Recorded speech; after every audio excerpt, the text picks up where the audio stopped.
Hey, this is Rich, and I'm here with Dr. Katie Ike, the founder and owner of Rockin' Pets, Rollin' Vets. And we're talking today about how to get ready for the freeze and what to do with your pets. Dr. Ike? Yeah. Obviously we want to keep our pets inside if possible. I mean, if it's cold for us, it's cold for them too. They can get frostbite on their toes and their feet just like we can. So as much as you can, keep them inside. If you lose power in your house, try to keep them in the same room where you are. If you have little sweaters you can put on them, put those sweaters on. For outdoor animals, like maybe you've got cats that live outside, dogs maybe that live outside, be sure that they have a completely covered waterproof area where they can get in. For cats, a lot of times you can make them a little outside house with just a Rubbermaid container, cut a hole in it for them to get in, put some straw in there. If you're going to do anything like heating pads, just be really careful with those. You don't want to put them underneath, but you can put them on top. But again, those are, you got to worry about if they're outside causing fires, rats chewing the cords, causing electrocution, things like that. So I don't recommend those. But some people will do that, just put them on top, not inside the little house. You can also do warm water bottles. So you can heat those up in the microwave. Just make sure they're not super duper hot. And you want to wrap those in something like a hand towel or something, and you can stick those in there and change them. And it's funny, I just saw in Target the other day, they have, the red hot water bottles, like that you can put in your bed. Those are Yeah. great because they will stay warmer for longer. But if an animal lays on those for too long, they can get some superficial burns on their skin. So again, just make sure those are covered. But really it's more about making sure they're protected from any moisture and from the wind.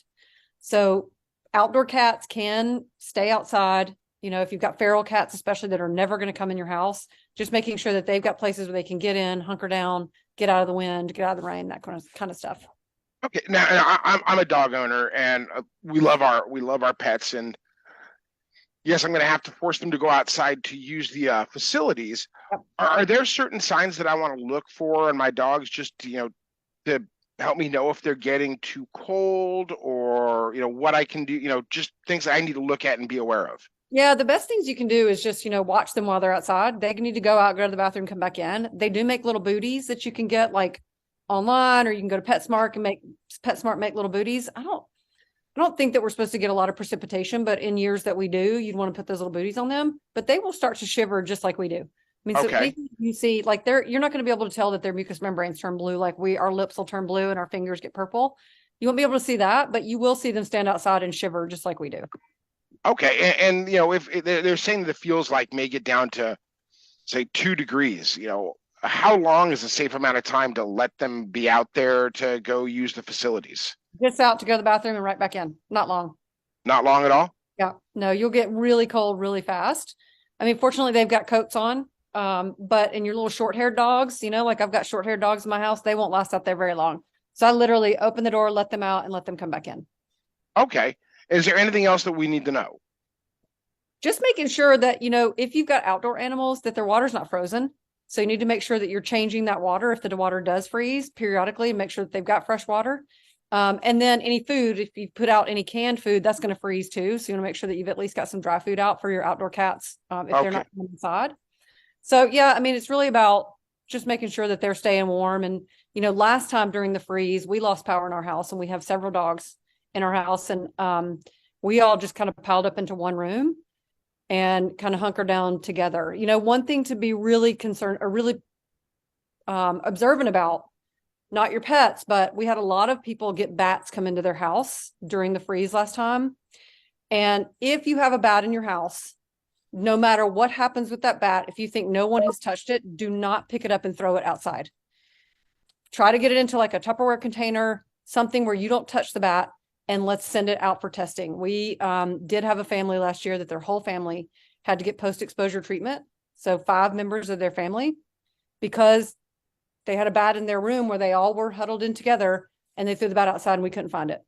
Oh, geez. So yeah, if you get a bat in your house, which is normal, bats are mammals, they try to come in where it's warm. If you get a bat in your house, please do not throw it out. Also, don't touch it with your bare hands. Put it in a bucket, put it somewhere. And then you can call us, you can call the county, You can call the city. They should be able to come and pick up the bat. If you happen to call the county or the city and they say, go ahead and throw the bat out, please don't listen to that. Call us. We'd be happy to help you. Okay. So, like, even if the bat doesn't bite you, you still have to have post-exposure treatment? Yes, because many times you do not know you've been bitten.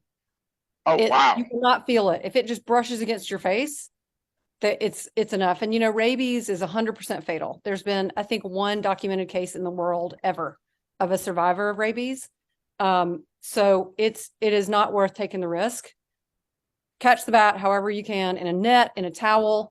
Again, do not use your bare hands. Do not try to catch it with your hands. Okay. Drop a bucket over it and leave it there and let a professional come and help you.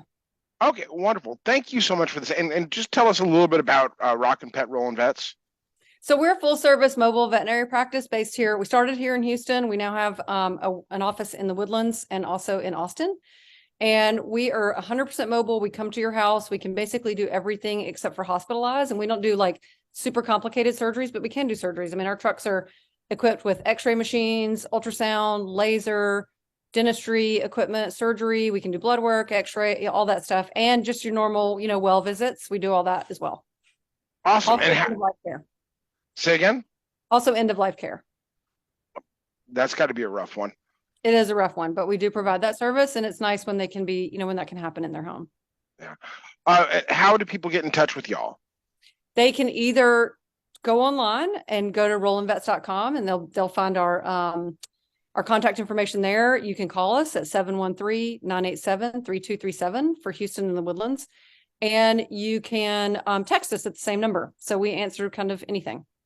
Awesome. Thank you so much. This is Dr. Katie Ike with the Rockin' Pets Rollin' Vets, just letting us know what to do and how to get through these next few days. Thank you so much. And thanks for taking this time, this last minute for us. Yeah, of course. Thanks for having me. It was nice to meet you.